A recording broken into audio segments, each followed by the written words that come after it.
자, 2부 시작하겠습니다. 예, 강동순 위원님 나오셨습니다. 예. 자, 강 의원님. 근데 지금 이 평화협정을 하자는데 종교단체나 성직자들이 또 심지어 사이비 종교 이런 데까지가 중심이 돼가 보통 우리 사회 조직이 별로 없지 않습니까? 사회단체라 해봤자 몇 명 됩니까? 그건 종교는 수가 많지 않습니까? 그래서 그 종교단체의 성직자하고 그런 게 중심이 돼가지고 지금 하고 있고, 지난 연말에 12월 23일에는 광화문에 크리스마스 환영한다면서 보니까 무슨 기독교 신자들이 모였나 해서 보니까 법륜, 성녀, 이제 스님이라고 말하기도 싫습니다.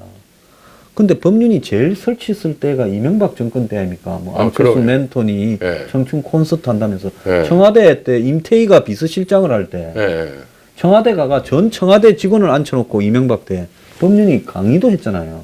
그리고 그때는 막 경찰서부터 지방행정관서에 전부 협조해주라고 했는지 법륜이 힐링 콘서트를 하고 다니고, 그 법륜이 김재동이하고 안철수를 끌고 다니면서 또 청춘 콘서트 했지 않습니까?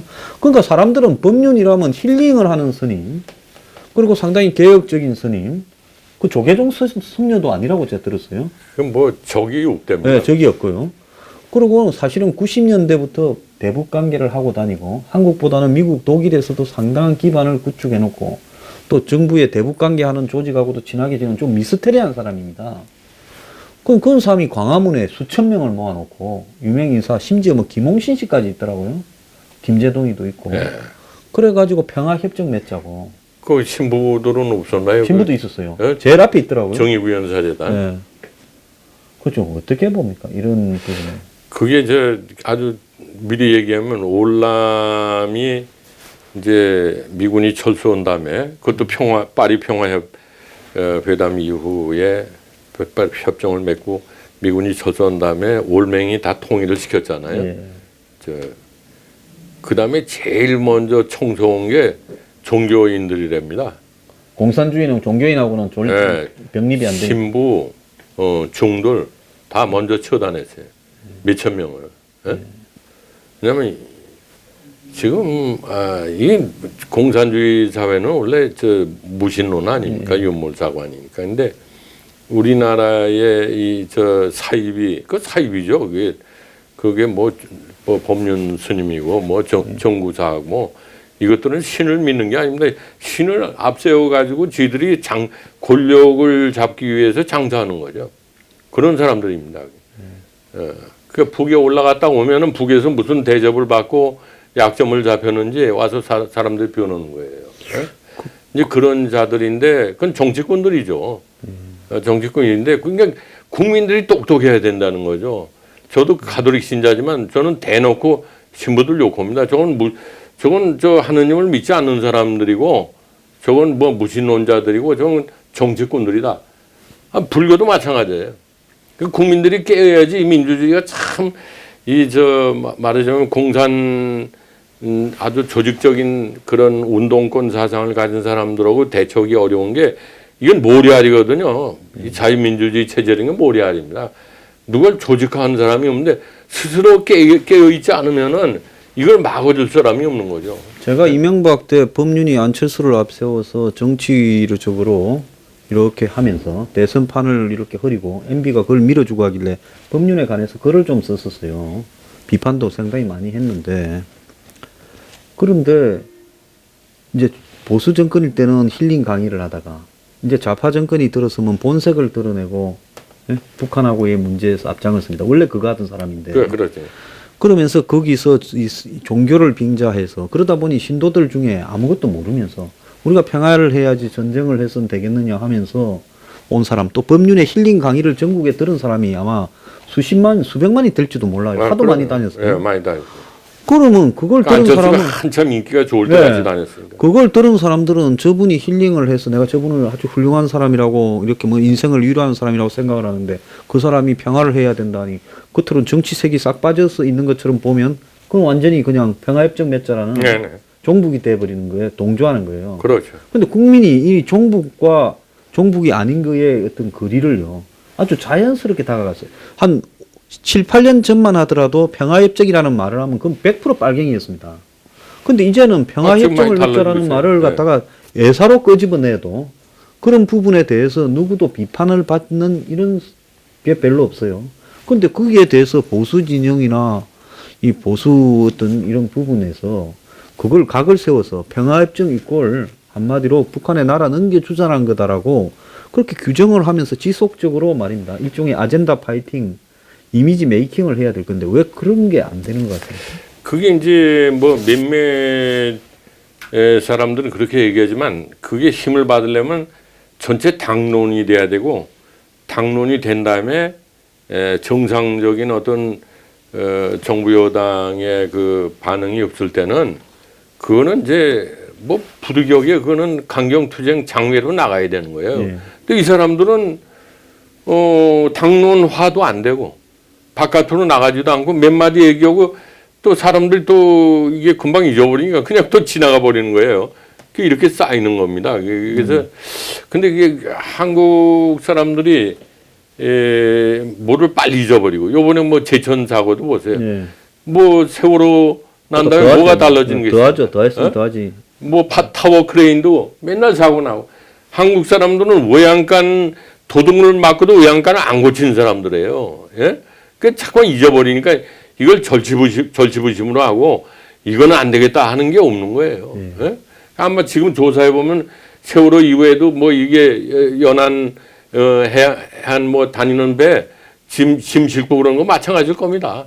다 봐줘서 싣고 그러니까 또 사고가 나는 거예요. 아니 그 저기 세월호보다 규모는 좀 작아서 그렇지만 제천시의 규모로 보면 굉장히 큰 사고가 난 건데 큰 사고죠. 그뭐 13만 명밖에 안 되는 인구. 그리고 그 한 방에서 20명이 불에 한 방 거슬러지지도 않은 채 가스 때문에 다 돌아가시는데 창문만 깨었으면 되는데 그 높은 것도 아니고 이 목마를 태워도 2층까지는 닿을 건데 가서 뭐 노물만 흘리고 그러면 되는 게 아니고 제도 개선을 해야 되거든요.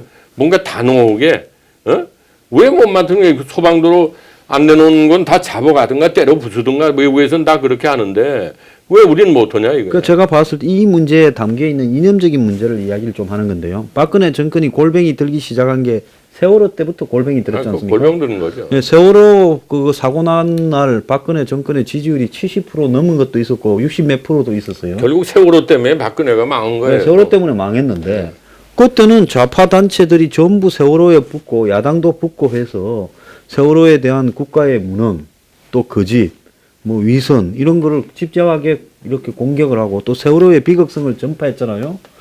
그러면 그때 세월호에 애들이 나오지 못하고 배가 이렇게 무너지는데 살려달라고 전화한 녹음이나 이런 게 있듯이 지금도 한번 보세요. 이번에 그 20명이 1시간 이상 통화하고 심지어 어떤 분은 5시 12분까지 통화를 했어요. 전화 통화한 사람이 한 10명은 될 것 같아요.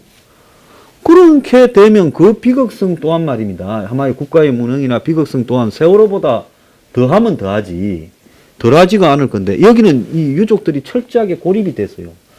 보수 정당이 가서 이분들한테 국가의 어떤 이런 잘못에 대해서 우리가 짚어주겠다고 하는 것도 아니고 유족들이 변협을 찾아가서 좀 어떻게 해달라 해야 겨우 지금 소극적으로 하는 흉내를 내는지 모르겠고 언론도 이 지금 제천 참사는 벌써 지나간 페이지가 돼갖고 보도도 안 되고 심지어 문재인 대통령 홍보자료로 이게 무슨 특집 뭐 문재인 예?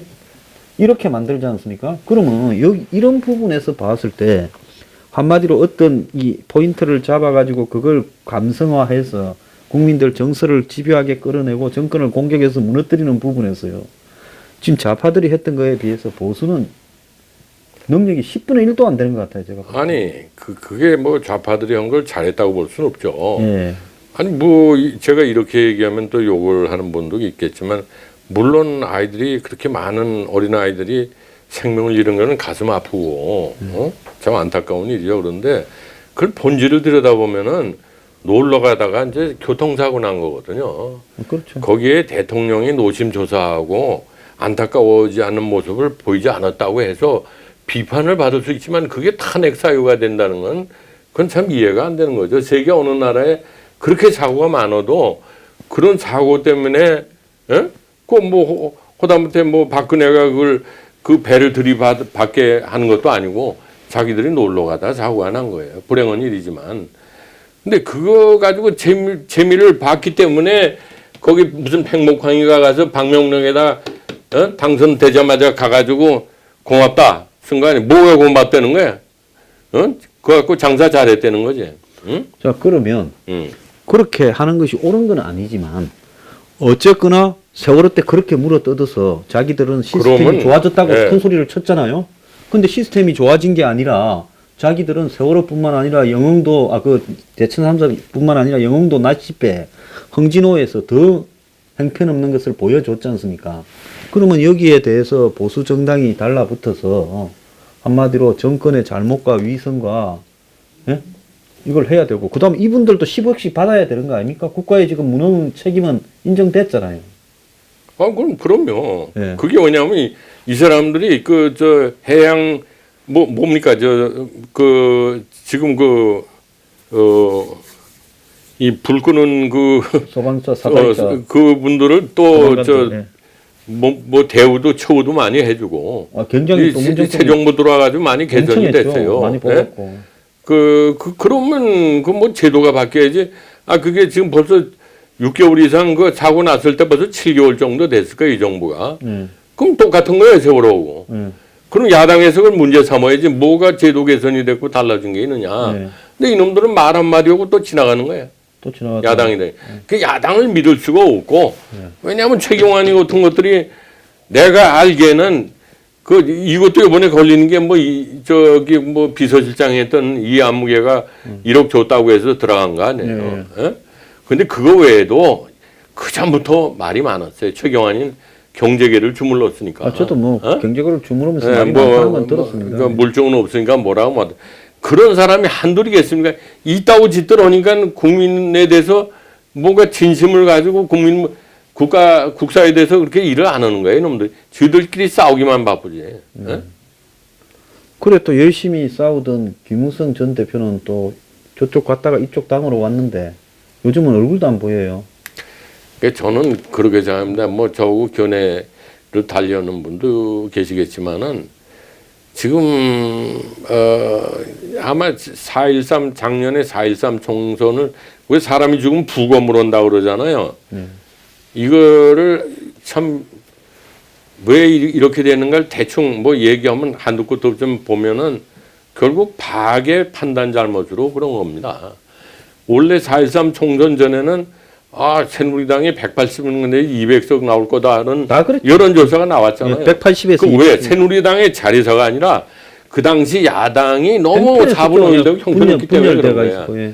그런데 그거를 박 대통령이 친박 비박하면서 너는 되고 너는 안 되고 이렇게 이한구된 사람을 시켜가지고 가르다 보니까는 이놈들이 또 거기 저항을 하고 이러다 보니까는 선거 결과 뚜껑을 열어보니까 패배하고 대신 국민의당이라는 게 나온 거예요. 수도권에 있는 사람들이 이게 우리가 뽑아줬는데 국민 유권자는 호사비냐 대통령 마음대로냐 기분 나쁘다 해가지고 국민의당을 만들어준 겁니다. 그래서 국민의당 쪽에는 이번에도 안철수가 이동하는 게 사실 호남표 못지않게 보수표가 더 많아요. 호남에서요? 실망해가지고. 그랬더니 거기에 과거부터 그렇게 해왔는데 왜 대통령 말 안 듣냐 이런 놈들도 한심한 놈들이지만 친박이라는 놈들도 그렇지만 그렇다고 해서 지들 한때 동지였던 사람 등에다 칼을 꽂고 나가서 탄핵을 한 것도 정말로 사려 깊지 못한 거죠. 내가 요즘에도 이렇게 들춰보려고 보면 그 당시에 28표만 더 주면은 새누리당에서 탄핵이 되는 거예요. 그런데 몇 표를 줬냐면 70표를 줬다고. 그 정도 갔어. 70표를 줬어. 그래가지고 58표만 128표, 이 128석 중에 58명만 탄핵에 반대한 사람이야. 거기 얼굴 반반한 나모라는 여자도 있고 다 이 사람 탄핵을 지지한 사람이에요. 그리고 왔다 갔다 갈까 말까 하고. 그것들이 정신적으로 보면 양심적으로 보면은 하나도 친박이나 비박이나 그 방에 남은 놈이나 나간 놈이나 또 나중에 들어와서 뭐 이놈 저놈 뭐 막 험담하는 그런 자나 딱 아주 공범자예요. 그러나 그 범죄 저장에 제일 책임 있는 사람은 박입니다. 박이 과거에도 이랬는데 내가 이러면 어떠냐 그러면 민주국가에서 원내대표 너 그만둬. 그렇게 오만 불순하게 하고 뭐 능력이 있어요? 그리고 뭐 조윤선 같은 그 여자를 갖다 자기가 정치력이 제일 부족하면 정무수석은 능력 있는 사람 여자라고 폄하하는 게 아닙니다. 이런 정무수석이라는 건 여기 여당 야당 없이 술도 먹고 어울리면서 대화를 해야 되는데 그런 사람 갖다가 인사를 개판으로 그러면서 보세요. 요즘에는 경찰청장이라는 사람도 그때 자기가 문고리 3인방 통해서 임명한 거 임명했죠. 그러면 지금도 하고 있어. 정권이 바뀌어서. 그건 뭘 말하는 겁니까? 그때 박근혜 밑에 있으면서 많이 저쪽에 양다리 삼다리 걸치면서 협조를 했다는 얘기예요. 그래서 보상을 받는 거예요. 오히려 요즘에 경찰에서는 태극기에 나오는 사람 잡아가요. 이렇게 무능한 정치를 해서 자기가 제일 죄가 많은 거야. 그러면 자기가 감옥에 6개월 있다가 성명을 내면은 좀 감동적인 얘기를 할 수도 있는 거 아니에요? 모든 책임은 나한테 있습니다. 싸우지들 마십시오. 합치고 나라를 구해 주십시오. 난 정계를 떠나고 당에서 떠납니다. 이런 얘기를 하고 그 다음에 재판부는 이 사람들은 내 믿을 수가 없습니다. 재판부 거부할 수가 있는 거예요. 근데 중요한 얘기를 빼먹고 아직도 정신을 못 차리고 있는 거예요. 박이라는 사람. 이 나라를 이 모양 이 꼴로 만들고. 그 싸우는 놈들은 난 그놈이 바퀴벌레나 배신자다. 그놈이라고 생각해. 근데 바퀴 태극기 집회도 4분 오열되고. 그런데 지금 보니까 이명박 전 대통령 쪽에 있는 사람들이 지난번에 박근혜 전 대통령 탄핵하는데 대부분 찬성표를 던지고 또 일부는 그중에 일부는 또 밖으로 나간 사람들 아니겠습니까? 그렇게 이제 박을 탄핵시켜 놓고 이제 또 본인도 요즘 또 칼날 앞에 섰잖아요. 그럼 보수는 이게 머리가 좀 바봅니까? 그래서 저는 그런 생각을 합니다. 이 지금 다수당이긴 하지만 홍준표 대표한테 미안한 얘기지만 자기가 마음을 비우지 않으면은 가령 우리 성경에 보면 세례자 요한이 나는 아무것도 아니다. 나는 진짜 오실 분의 길을 닦기 위해서 여기 있는 거다. 내 뒤에 온다 그래. 뒤에 오는 분의 길을 닦기 위해서. 나는 아무것도 아니다. 나는 결과에 관계없이 결과는 6월 지방선거는 보나마나 야권이 대표하게 돼 있어요. 결과에 관계없이 난 6월까지만 하고 새로운 후배들 좋은 사람을 발견하고 나는 물러나겠다. 이렇게 하고 뭐 태극기 집회 나간 사람들이나 유승민 쪽하고도 만나서 자기는 이제 하나의 미랄이 되겠다. 이런 자세로 하면 좀 달라질 거야. 이거는 무슨 자기가 하늘에서 떨어진 것 같이 말이야. 이게. 다음 대선까지 가려고 생각하는 천만에 그건 안 됩니다. 그건 우리도 그래서 보수에 마크롱 같이 젊은 39살짜리는 아니도 50대 초반에 있는 사람들 도덕적으로 하자가 없는 사람, 능력 있는 사람을 이렇게 세우고 우리는 아무것도 아닙니다. 좀 밀어주십시오. 이렇게 나와야도 이래도 될까 말까 해. 왜냐하면 지금 문재인은 뭐 미사일이고 탱크고 뭐 잠수함이고 다 가지고인데 여기는 소총 하나 가지고 있는 거야. 그걸 가지고 뭘 자기가 뭐 큰 소리 빵빵 치고 하나도 못 맡고 있잖아요. 공영방송이 뭐. 응? 본인은 이번 기회에 이 친박이나 반대 세력을 싹 숙청을 하고 당을 완전히 장악을 해서 이제는 당권이 이제 확고해 가서 이제 이 지자체 선거에서 영남이나 먹으면 또 선전을 했다 생각하고 계속 있으려고 생각을 하는 것 같아요. 그래가 대권까지 가겠다. 총선 공천도 하겠다 이런 생각을. 그 꿈을 깨는 것이 자기 정치인의 뒷마무리를 위해서 종액은 택도 없는 거야. 그런 이미지 가지고는 안 됩니다. 여성이 반의 표가 반인데 여자한테도 막 여성 유권자들 듣기 싫은 얘기만 골라서 하고 말이야. 그래가지고는 표가 안 나올 수가 없어요. 저는 하늘에 떨어진 거지. 아니, 이거 미안한 얘기지만 대법원 판결을 국민들이 다 믿는 거 아니에요? 물론 법은 우리가 결과에 승복을 해야 되지만 의혹 자체가 중요한 거야. 의혹 자체가. 어? 그리고 이게 모든 게 내 책임입니다. 우리 하나가 돼서 뭐 이 사람이나 저 사람은 그 당시 상황은 상실 오판하기가 딱 좋은 상황이었어요. 그러면 나간 놈이나 앞에 남은 놈이나 왔다 갔다 하고 기회를 본 놈이나 다 원죄가 있는 거예요. 그럼 자기가 그걸 끌어안고 가야지 그게 큰 그릇이고 되는데 자기가 뭘 되려고 그래. 될 그릇이 안 되는데 내가 보건대는. 예. 근데 지금 이렇게 완전히 진영이 기울어져 버린 데는 언론 장악이 크게 차지하고 있다고 보는데, 왜냐하면 국민들은 세상이 어떻게 흘러가는가를 텔레비나 인터넷이나 뭐 신문 말고는 알 바가 없잖아요. 뭐 그렇다면 그런 거고 안 그렇다면 안 그런 거죠. 만약에 산에 가서 갇혀갖고 한 일주일 살면 그 사람한테는 아무 뉴스도 없는 거 아니겠습니까? 그럼요. 다 잊혀지는 거예요. 예. 그런데 지금 언론들이 거의 뭐 사상 유례 없이 장악이 돼가요. 전두환 때보다 더한 것 같아요. 그러니까 지금 그거는 이 사람들이 많이 준비를 했죠. 그래서 뭐 에지프라프라고 하잖아요. 에지테이션 오브 프로파간다. 공산주의 선동 선전이 제일 중요하다. 뭐 독일의 게벨스 못지않게 저 러시아에서도 그랬기 때문에 지금 선동에 제일 중요한 게 방송이니까 신문도 그렇지만. 신문은 뭐 오피니언 리더도 좋지만 뭐 방송을 아주 깡패같이 장악을 한 거예요. 깡패죠. 어떻게 저번에 MBC 사장으로 들어간 사람은 그 PD 수첩에서 그 광우병 문제를 허위 사실을 3개나 집어넣었어요.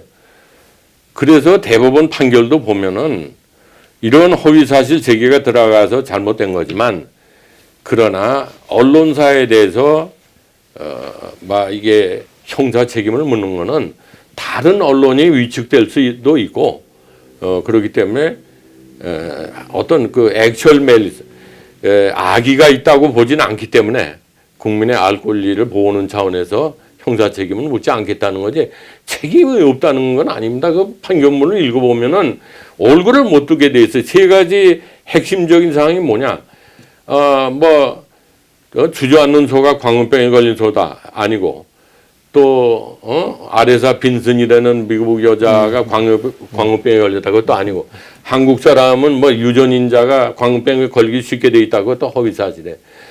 이걸 터뜨려 놓으니까는 뭐 광화문이 시뻘겋게 촛불 시위가 되고, 그 이명박 정권은 완전 식물인간이 돼버린 겁니다. 이런 놈을 그냥 둘 수가 있느냐고요, 김저철 당시 사장이. 그렇다고 해서 또 후배를 갖다가 생존권을 박탈하는 건 너무 과했다고 봐요. 그러나 뭐 원인이 있으니까 결과가 있는 거 아니에요? 어떻게 그렇게 국민의 재산인 전파를 가지고 나쁘게 지가 허위 사실을 가지고 만든 자를, 바로 그 사람을 어떻게 사장으로 집어넣습니까? 이 지금 정권은 아마 역사의 심판을 받을 겁니다. 이건 도저히 있을 수가 없는, 정말 옛날 중국 문화혁명 때도 이런 막가파 짓은 못할 겁니다. 앞으로 두고 보세요. 제 말이 틀리나. 이 최승호라는 사람이 MBC 들어가서 MBC가 정말 국민의 방송이 되느냐? 절대로 될 수가 없습니다. 또 KBS도 지금 무슨 목사, 김상근 목사 79살 먹은 영감을 집어넣어가지고 그걸 바꿔치기 한다 그러는데, 이 사람들은 국민들을 너무 개돼지로 생각하는 거예요. 공영방송에 대한 개념은 뭐냐? 정부의 간섭으로부터 독립돼서 중립적인 입장을 취하는 겁니다. 근데 너 그만둬라 이런 말을 할 수 없게 제도를 만들었어야 되는 거예요. 근데 그런 잘못된 그런 제도가 아니고, 정당 추천에 의해서 지배구조 이사회를 만들어 놓고, 너 이사들 요번에 KBS도 3년 동안 한 달에 10몇만 원씩, 잘못 쓰는 거 전부 모으니까 전부 300만 원이래.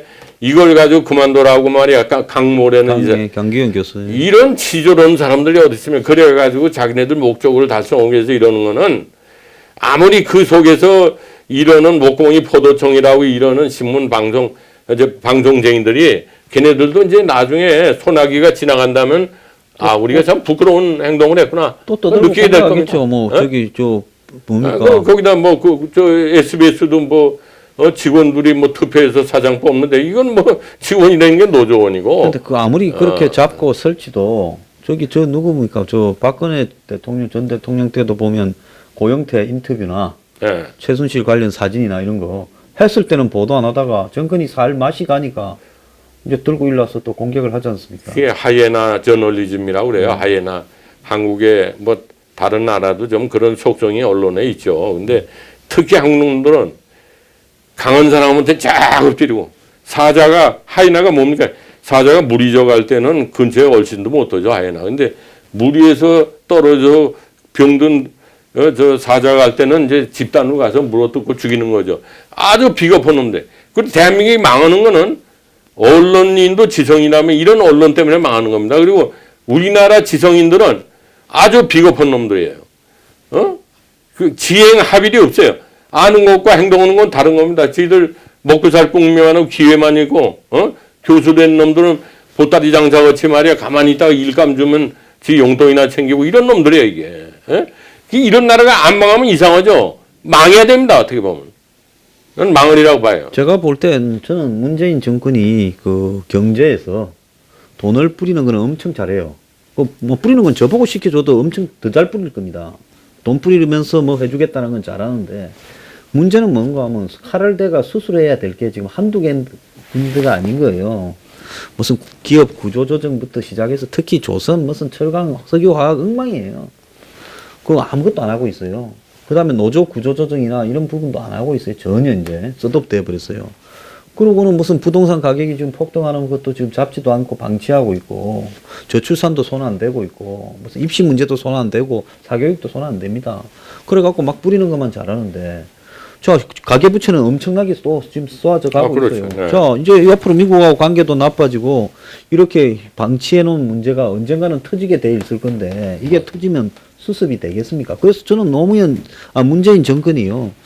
무슨 뭐 보수가 잘해가 공격을 해서 선거에 이겨서 무너지는 것보다는 나중에는 국민들이 신물을 내는 상황이 와가지고 경제가 무너지면서요.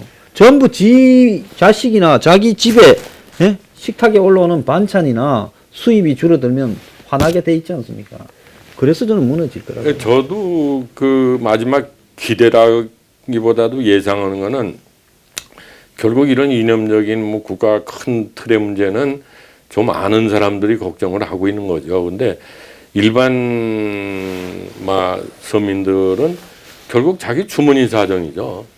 뭐 전 정권 탓을 하겠죠. 그러나 벌써 2년 넘어가서도 지금 한 8개월 됐다 그러면 전 정권 탓을 하고 그런다면 그건 인정을 못 받는 거죠. 국민들이. 그래서 아마 뭐 2년까지는 아니고 지금 이번 지자체 선거할 때 경제 사정이 어떻게 돌아가지 몰라도 지금 뭐 각종 보험료고 연금이고 뭐 오르고 세금도 오르고 또 미국이 뭐 이자가 오르니까 우리도 이자 금리가 오른다면은 하우스포들 뭐 대출 받아서 아파트 산 사람들이 상당히 어려워지고 경제 사정이 나빠지고 또 뭐 최저임금을 갖다가 10,000원 얘기하니까 지금 사람들 안 뽑는 데잖아요.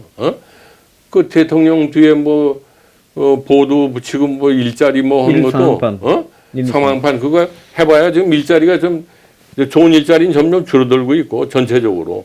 왜냐면 알바하는 사람들도 사람은 안 뽑는 거예요. 그래서 결국은 이제 지켜봐야 되겠지만 경제 사정이 이 정권을 어렵게 하지 않겠느냐. 그리고 또 경제 사정도 그렇지만은 이 사람들이 이제 과거의 정권을 보면 한 2년 가까이 되면은 거기에 한 자리 하려고 줄 섰던 사람들이 우리는 뭐냐? 등을 돌리겠죠. 그리고 등을 돌리기 시작하는 거예요. 그래서 노무현 정권 때도 당이 갈라선 거 아닙니까? 지금 뭐 양정철인가 뭐 이런 친구들도 임종석이한테 자리 뺏긴 거 가지고 말은 그렇지만은 불만이 많을 거예요. 근데 조금 기다리긴 하겠지만은 2년 이상 기다리면 좀 기회가 없으니까. 그래서 아마 뭐니 해도 뭐 이게 경제 문제 때문에 탈이 나면은 뭐 야당 놈들이 아무리 무능해도 또 저희들끼리 젊은 사람들이 이거 속았구나. 그래도 도둑질을 해도 보수 놈들이 경제를 이렇게까지는 망쳐놓지 않았다. 그런 얘기가 나올 수도 있는 거죠. 자, 이제 마지막으로 이 국민들이요. 저기 지금 현재 상당히 정신적인 혼란 상태, 아노미 상태에 빠진 것 맞습니다. 같아요. 네. 그래서 이제 이런 상황이 벌어져도 지지율이 뭐 70몇 프로라는 부분에 보수에서는 그게 전부 거짓이다, 조작이다 이야기를 하고 저도 뭐 그걸 믿지는 않습니다만은 일정하게 이 정권이 벌이고 있는 현란한 한마디로 지지율 공작에 사실은 국민들이 현혹되어서 이런 지지율이 끝으로 나오는 것도 있지 않겠습니까? 물론이죠. 그 부분 한 말씀 해주시죠.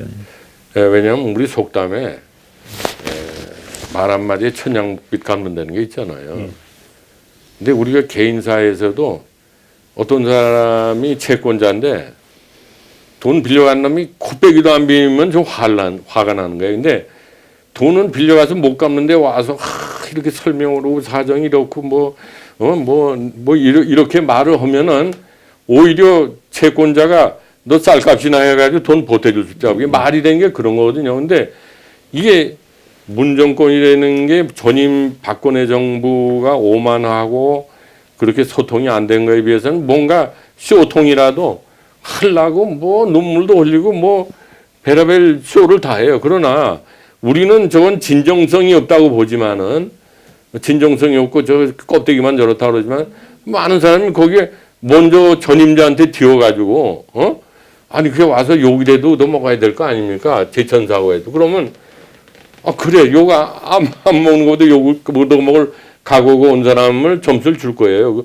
그러고 뭐 어쨌든 전임자하고 비교해 볼 때 그런 데 대해서는 이 사람이 아직도 우리는 저건 위선이고 진정성이 없다 이렇게 보는 시각도 있지만은 일반 대중들은 그래도 아니 어디서 위안부 문제 가지고 그러세요. 저걸 감당을 못할 일을 저렇게 저지르고 다니는 거거든. 위안부 문제 국제 외교 관계에서 저렇게 아니 하면 국제적으로 지금 위안부 문제는 나중에 얘기하겠지만 저렇게 처리하는 게 아니에요. 외교 관계는 30년을 갖다 비밀 넣었는데 만약에 저렇게 해가지고 하면은 일본에서 다시 협상 안 해줘요. 일본 뒤에는 미국이 있고 미국이 일본 편 들지 우리 편 안 듭니다. 그러면 국제적으로 예역은 비밀 얘기를 못해. 이놈은 상대할 수가 없어. 그 한심한 놈이야. 이렇게 왕따를 당하는 거예요. 그리고 위안부 문제는 그렇게 좀 미래지향적으로 하는 것이 우리 북한과의 어떤 전략에서는 그것이 그런 좋은 선택인데 일본하고 저렇게 해놓으면 일본은 우리하고 사이가 나쁠수록 아베 지지도가 더 올라가고 핵무장 무기를 더 갖게 되는 그것이 더 명분이 쓰는 겁니다. 평화헌법 체계. 거기 바보짓 하고 있는 거예요 지금.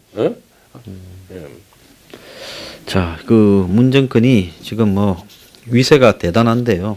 아무리 위세가 대단해도 결국은 다수의 국민들은 시간이 지나면 또 한 가지 빼먹으면 문정권이 가까운 시일 내에 적어도 6개월 내에 노동개혁을 못한다면 자기들이 할 게 아무것도 없습니다. 잘 아시지만은 못하죠. 어떻게 하겠습니까? 네, 노동개혁 못하면은 이것이 기업인들은 다 보따리 싸가지고 나가요. 요즘에 대기업은 이름만 대면 알만한 대기업들도 지금 본사 옮긴다는 얘기도 나옵니다. 노동자가 이 노동부 장관하고 노동자가 노사정위원장하고 그래가지고 민노총한테 끌려다니는데 노동개혁은 물 건너 간 거고 아예 착수도 못할 거라고 봐요. 그러면 결국은 이게 이제 경제에도 치명타를 입힐 거다 이래 보는데요. 정말로 기술을 보여줘야 해야 될 일은 안 하고 그야말로 그냥 누구나 할 수 있는 돈 뿌리는 일이나 이것저것 해주겠다는 일만 열심히 하고 있는데 제가 봐서 지금 이 테크닉으로 벌어지는 이런 데서 승부가 나는 게 아니라요. 결국은 국가로서 최소한으로 해야 될 문제들이 있는데 그걸 안 하고 방치하면서 어느 순간에 이 문제가 터져 나오기 시작하면서 이 정권은 무너져 갈 거라고 보고 있습니다. 당연히 오늘 나와주셔서 감사하고요. 자주 좀 나와주시기 바랍니다. 감사합니다.